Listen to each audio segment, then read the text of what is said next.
words and a speech synthesizer. He appeared to navigate Equalizer's electronic dictionary instinctively, pressing the clicker rhythmically, as if it were dancing to his brainwaves. A menu on the screen displayed a number of frequently used words and the letters of the alphabet.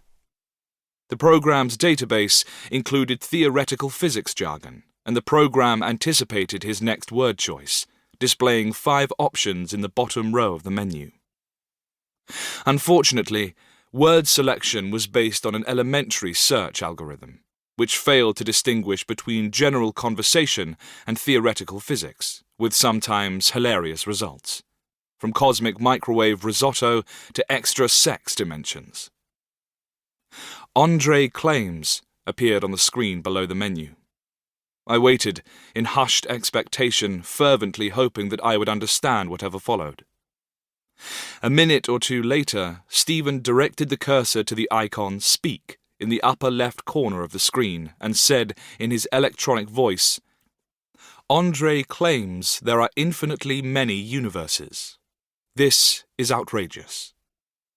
There we had it, Stephen's opening shot. Andre was the celebrated American-Russian cosmologist, Andrei Linder, one of the founding fathers of the cosmological theory of inflation, proposed in the early 1980s. A refinement of the Big Bang theory, it postulates that the universe began with a brief burst of superfast expansion-inflation. Linder later concocted an extravagant extension of his theory, in which inflation produced not one, but many universes. I used to think of the universe as all there is. But how much is that? In Linder's scheme, what we have been calling the universe would be only a sliver of a vastly larger multiverse. He envisaged the cosmos as an enormous swelling expanse of countless different universes lying far beyond one another's horizons, like islands in an ever-inflating ocean. Cosmologists were in for a wild ride. Stephen, the most adventurous of them all, had taken note.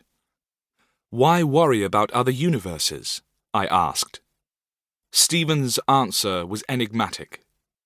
"Because the universe we observe appears designed," he said. Then, as he continued clicking, "Why is the universe the way it is? Why are we here?" None of my physics teachers had ever spoken about physics and cosmology in such metaphysical terms. "Isn't that a philosophical matter?" I tried. "Philosophy is dead," Stephen said, eyes twinkling, ready to engage.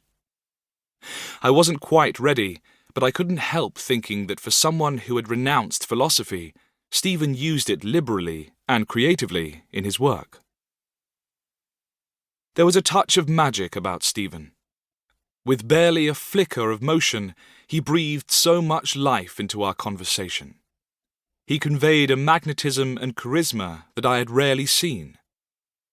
His broad smile and expressive face, simultaneously warm and playful, made even his robotic voice sound rich with personality and drew me deeper into the cosmic mysteries he pondered. Like the Oracle of Delphi, he had mastered the art of packing a lot into a few words. The result was a unique way of thinking and talking about physics and, as I shall describe, a new physics altogether. But that concision also meant that even a minor clicking glitch, such as a single missing word, not, for instance, could, and often did, lead to frustration and confusion. That afternoon, however, I didn't mind being immersed in confusion, and I was thankful that Stephen's browsing of Equalizer gave me time to consider my responses. I knew that when Stephen said that the universe appears designed, he was referring to the extraordinary observation that it emerged from its violent birth spectacularly well configured to sustain life, if billions of years in the future. This convenient fact has, in one way or another, bedeviled thinkers for centuries, because it feels like a major fix.